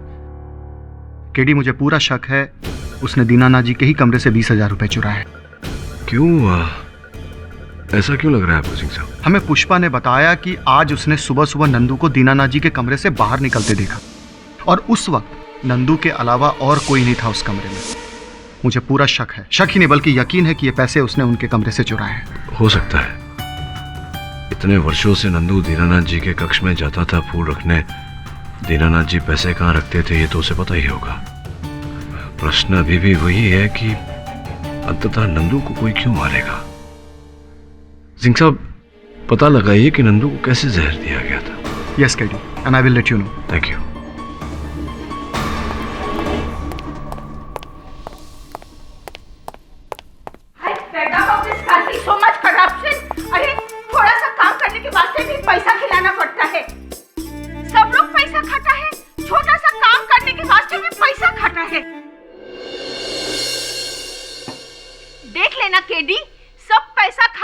मरेगा। जो पैसा खाएगा वो मरेगा। Everyone who eats money will die.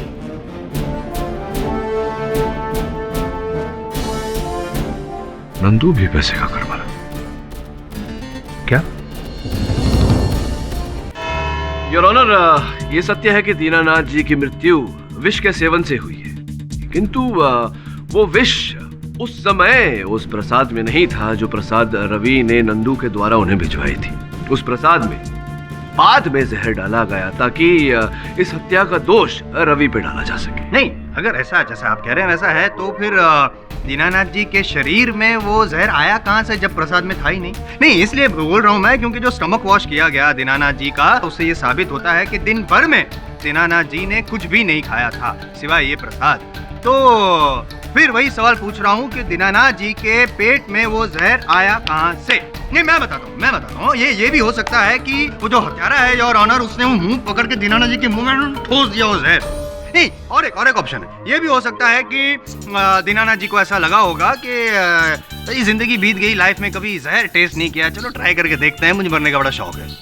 हो गया आपका? ओके योर ऑनर, वास्तविकता तो ये है कि दीनानाथ जी के शरीर में जहर इन नोटों के बंडल द्वारा प्रवेश किया। मतलब दीनानाथ जी ये जहर वाली नोट खा गए? नहीं, चाट। क्या कर गए?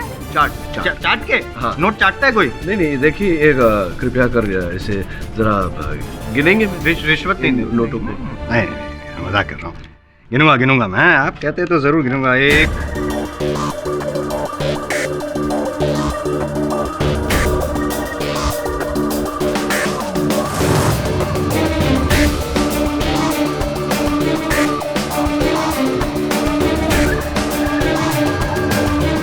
क्या कर रहे हैं आप? चाट रहे हैं अपनी उंगली? मैं चाट रहा हूँ। हाँ, बिल्कुल इसी प्रकार से योर ऑनर, किसी ने दीनानाथ जी को ये नोटों का बंडल दिया, इन नोटों पर विष लगाकर।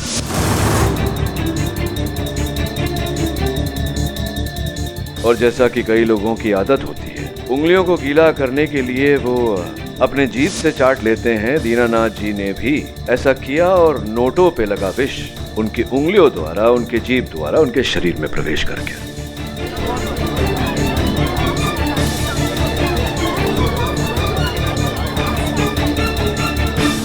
गिनती करने के बाद योर ऑनर, नोटों का ये बंडल दीनानाथ जी ने सुरक्षित स्थान पर रख दिया, किंतु विष का असर उन पर होने लगा।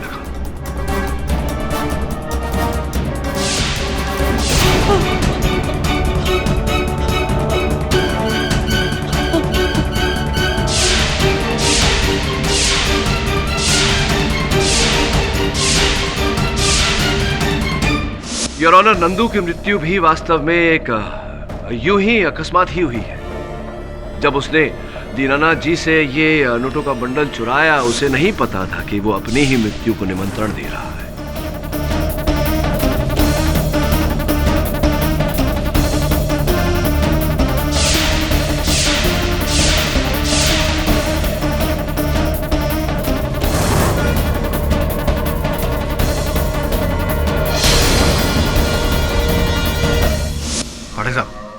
ग्रेट यार, रियली। नहीं, आपने ये तो बता दिया कि दीनानाथ जी और नंदू की मौत कैसे हुई। अब प्लीज ये भी बता दीजिए ना कि ये जो जहर वाला नोटों का बंडल है वो दीनानाथ जी को किसने दिया, प्लीज बता। योर ऑनर, इस बात को प्रमाणित करने के लिए, साक्ष्य पेश करने के लिए मैं एक ऐसे व्यक्ति को कटघरे में बुलाना चाहूंगा जो कभी कभार दीनानाथ जी की देखरेख किया करते थे। हाँ, कभी कभी मैं अपने पापा को कुछ पैसे दे दिया करता था, लेकिन इतने पैसे देने की मेरी हैसियत नहीं। वैसे भी मेरे घर में मेरे बड़े भैया और मेरी वाइफ पुष्पा ही सब काम हैंडल करते हैं। हो सकता है ये रुपए आपने किसी और से लेकर दिए हो। हाँ, ऑब्जेक्शन योर ऑनर। अभी जतिन जी ने कहा कि कभी कभी वो पैसे दिया करते थे, से ये साबित नहीं होता ये जो नोटों का बंडल है 20,000 रुपए वाला जहर वाला, वो उन्होंने ही दिया था दीनानाथ जी को, नहीं ना? ऐसा आपको लगता है? अगर लगता है तो प्लीज साबित कर दीजिए ताकि मुझे बुरा ना लगे। साबित तो करूंगा योर ऑनर, लेकिन इसके लिए मुझे थोड़ा समय चाहिए। The court is adjourned for the day. देखिए अजीत जी, आप आप लोगों को कष्ट देने का उद्देश्य नहीं है हमारा। हम केवल एक रात दीनानाथ जी के शयन कक्ष में गुजारना चाहते हैं। हुआ ये कि कल एक बार फिर कल रात को रवि को दीनानाथ जी दिखाई पड़े और उन्होंने रवि से कहा कि उनकी हत्या का ये जो भेद है वो उनके कमरे में छिपा हुआ है। बस यही भेद जानने के लिए हम वहां एक रात बिताना चाहते हैं। खेड़ी साहब, क्या आप भी ये भूत प्रेत के चौचलों में विश्वास रखते हैं? अरे वो रवि झूठ बोल रहा है, वो ड्रामा कर रहा है। अब समझ नहीं रहे? झूठ कौन बोल रहा है कौन नहीं, सच क्या है क्या नहीं, ये तो कल सवेरे तक पता चल ही जाएगा। एक रात की बात है जीत जी, बस।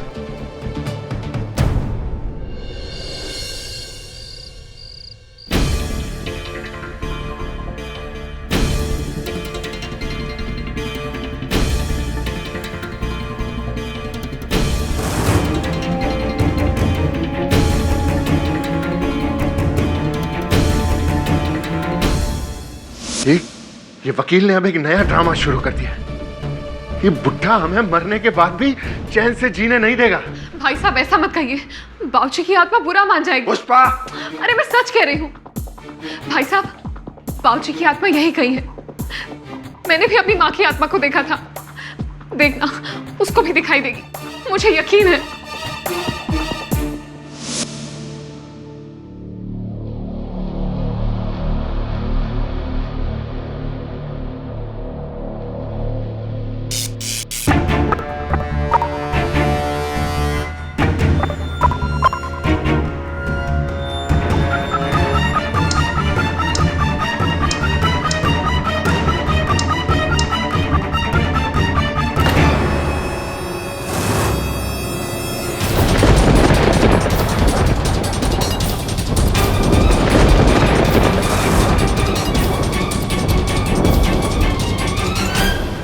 आप कौन?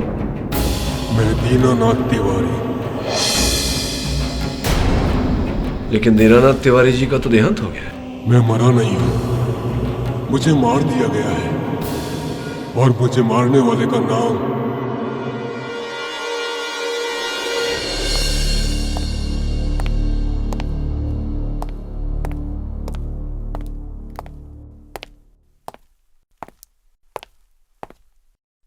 आए थे वो। कौन? आपके पिताजी दीनानाथ जी।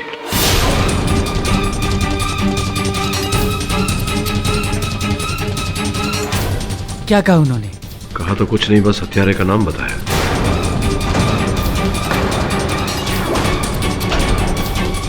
सर, किसका नाम बताया उन्होंने? पुलिस को बताऊंगा ना।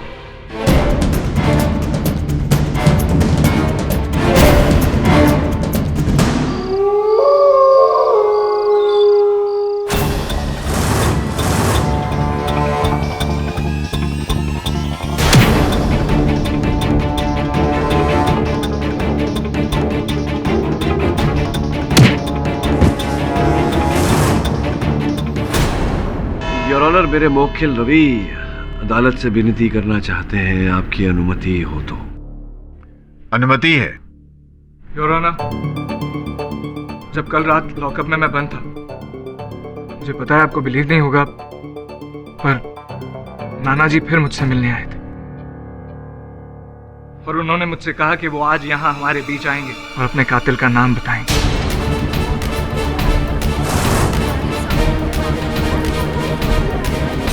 मिस्टर रवि शर्मा, आपको यह पहले भी बताया जा चुका है कि अदालत भूत प्रेत या अंधविश्वास को नहीं मानती। दीनानाथ जी मर चुके हैं, वो अदालत में नहीं आ सकते।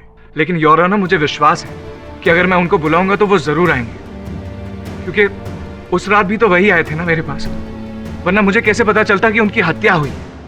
योर ऑनर, मुझे लगता है कि अगर रवि का विश्वास इतना अटल है तो एक अवसर दिया जाना चाहिए। हाँ बराबर, मौका देना चाहिए। मैं भी मानता हूँ योर ऑनर, मौका देना चाहिए, भले ही अदालत का वक्त बर्बाद होगा और क्या। सुनिए, इनके सर पर हत्या का गंभीर आरोप लगा है। मुझे लगता है योर ऑनर कि इन्हें अपने बचाव में बोलने का एक अवसर देना उचित रहेगा। ठीक है मिस्टर पाठक। मिस्टर रवि शर्मा, मुझे उम्मीद है कि आप जानते हैं कि आप क्या कर रहे हैं। यस योर ऑनर, मुझे पूरा विश्वास है कि मैं जो कुछ भी करने जा रहा हूँ वो ठीक है। बस मेरी एक दरख्वास्त है कि बस कुछ समय के लिए आप ये कोर्ट रूम की रोशनी थोड़ी कम कर दें, प्लीज। इजाजत है। Lights off please.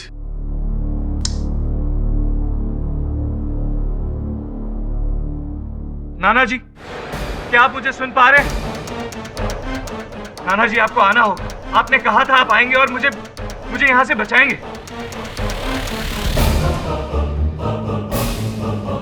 नाना जी, क्या आप अपने नाते को बचाने नहीं आएंगे?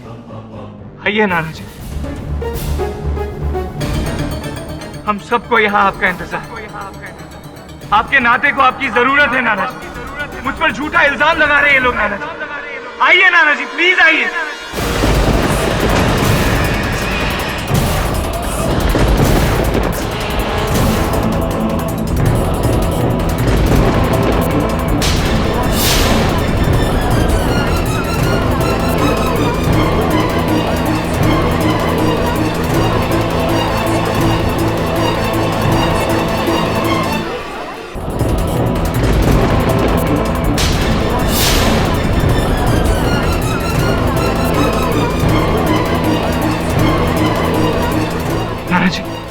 आप आ गए। मैं हूँ दीनानाथ। मैंने कहा था ना आपसे।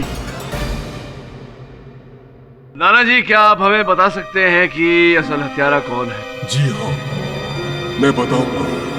मुझे मेरी बेटी सुमन ने मारा है।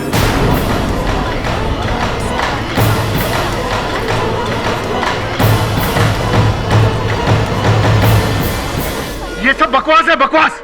प्लीज लाइट्स ऑन करवाइए।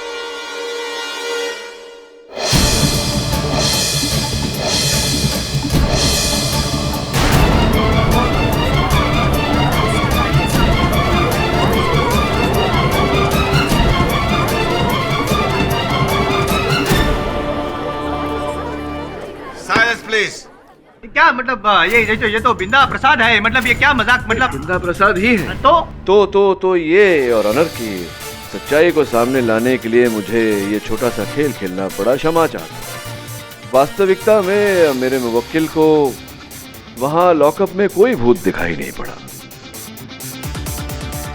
जो भूत दिखाई पड़ा था घर में, वो भूत नहीं था यार, वो भी बिंदा प्रसाद ही थे। बिंदा जी, आगे की कहानी आप बताएंगे अदालत को या मैं ही?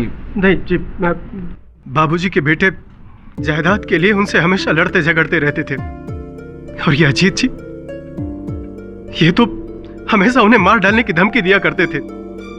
जिस दिन बाबूजी की मौत हुई ना, उस दिन हम समझ गए सरकार कि इन्हीं लोगों में से किसी ने बाबूजी को मार दिया।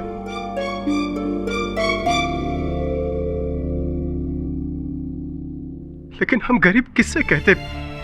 पुलिस या कोई और हमारी बात सुनता क्यों विश्वास करते लोग हमारे ऊपर?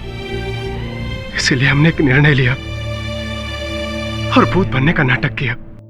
मैं जानता था कि रवि अपने नाना से बहुत प्यार करते थे। वो उनकी मौत की छानबीन जरूर करवाएंगे।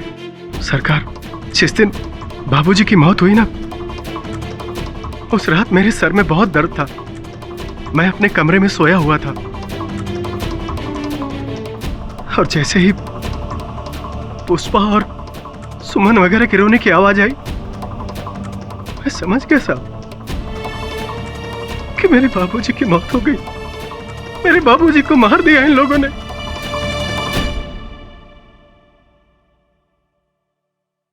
मैंने चुपके से बाबूजी के कपड़े पहने और घर से निकल गया और रवि के घर पर चला गया। लेकिन वहां पर रवि नहीं था। मैं बिजली बंद करके रवि का इंतजार करने लगा।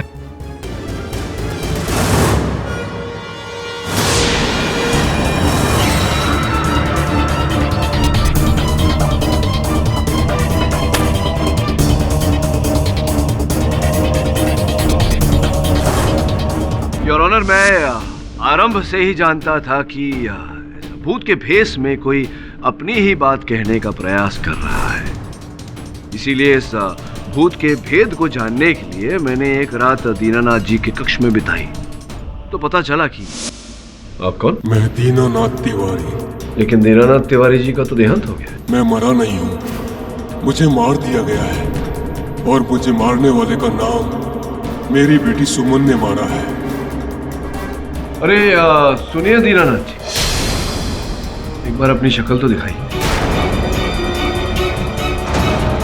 और उसके पश्चात योर ऑनर, बिंदा जी ने मुझे पूरी सच्चाई बताई। इन्होंने सुमन जी का नाम केवल इस कारण लिया क्योंकि इन्होंने सुमन जी को देखा था दीनानाथ जी को 20,000 रुपए देते हुए। योर ऑनर, आपकी आज्ञा हो तो मैं सुमन जी को कटघरे में बुलाना चाहूंगा। अनुमति। जी हाँ, वो पैसे मैंने ही पापा को दिए थे। नहीं, पैसे तो दिए, अच्छी बात है, लेकिन उन्हें मारा क्यों आपने? मैंने? नहीं नहीं जज साहब, ये झूठ है। मैंने अपने पापा को नहीं मारा जज साहब।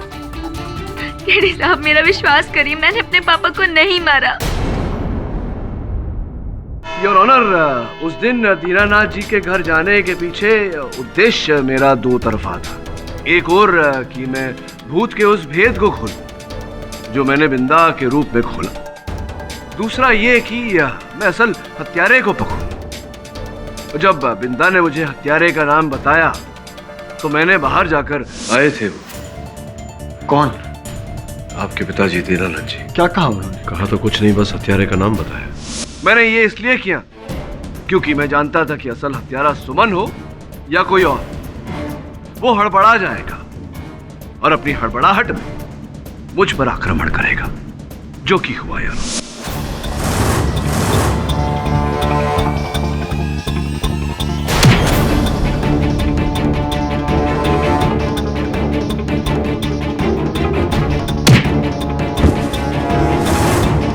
योर ऑनर, मेरे हाथों में आ गई कान की ये बाली, जिसका अर्थ ये हुआ कि जिसकी भी ये बाली थी उसका कान कट चुका था।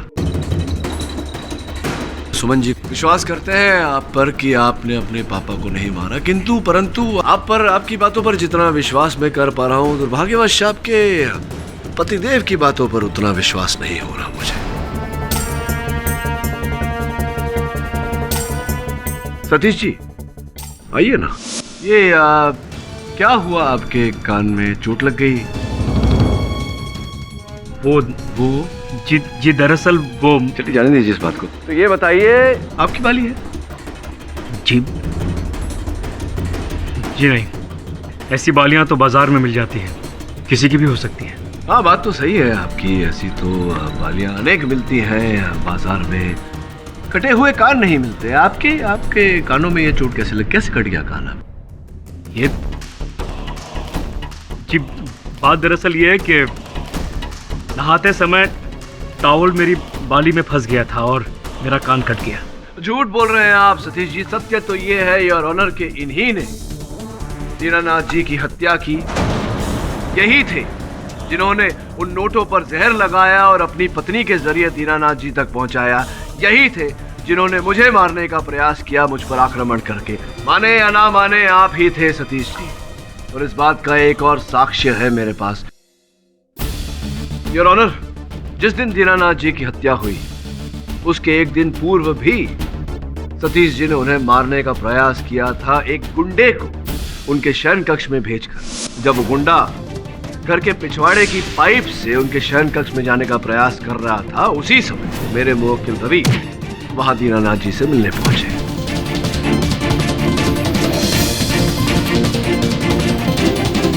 उसी गुंडे बब्बन को मैं कटघरे में बुलाना चाहूंगा।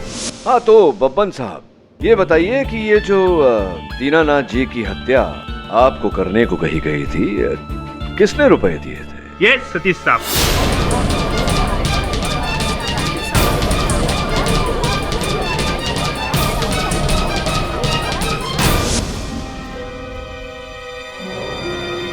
जी हाँ जज साहब, दीनानाथ जी का खून मैंने ही किया है।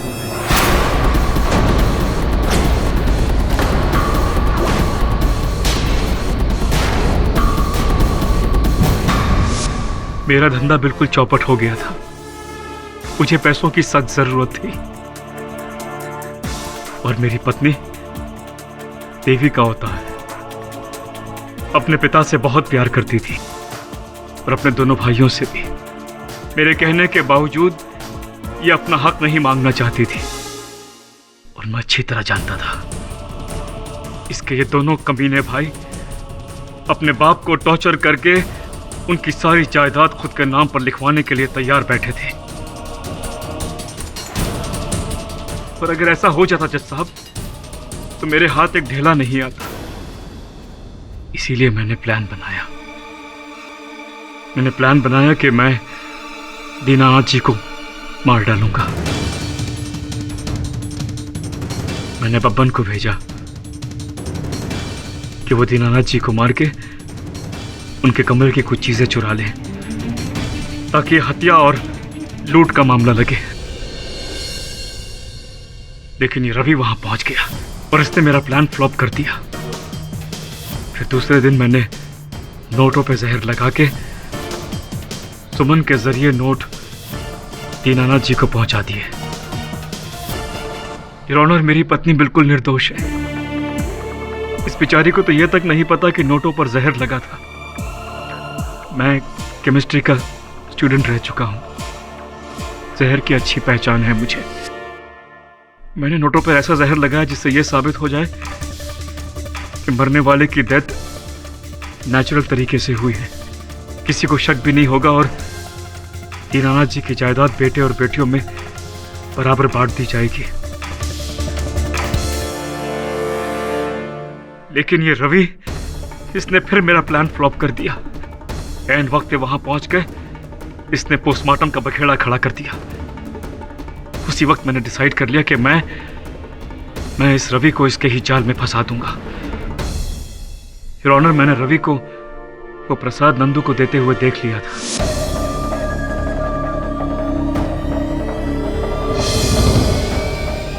पुलिस के पहुंचने से पहले मैंने प्रसाद में वो जहर मिला दिया और वही बोतल मैंने रवि के घर में छुपा दी। मेरी किस्मत बुरी थी जज साहब। अगर नंदू ने वो नोट नहीं चुराए होते और नोट गिनते वक्त उसकी मौत नहीं हो गई होती तो मैं कभी पकड़ा नहीं जाता। दुर्भाग्यवश आपकी किस्मत आपको धोखा देगी। The defence rests your honour. Satish Mishra के इकबाले जुर्म के बाद यह अदालत उन्हें गिरफ्तार करके उन पर केस चलाने का आदेश देती है और मिस्टर रवि शर्मा को बाइज्जत बरी करती है। The case is closed. फाटक साहब। हाँ जी सर। इस बार भी जीतने के लिए आपने वो पैतरा जो यूज किया है वो भूत वाला, मुझे पता था भूत कुछ होते नहीं। नहीं, देखिए ये भ्रम में मत रहिएगा, क्योंकि अक्सर जो होता है वो दिखता नहीं, और जो दिखता है वो होता नहीं। एक मिनट क्या मैं कुछ समझा नहीं। समझे नहीं, यही तो प्रॉब्लम है। और भी दिलचस्प कहानी देखने के लिए हमारे चैनल को सब्सक्राइब करें और बेल आइकॉन दबाना न भूलें।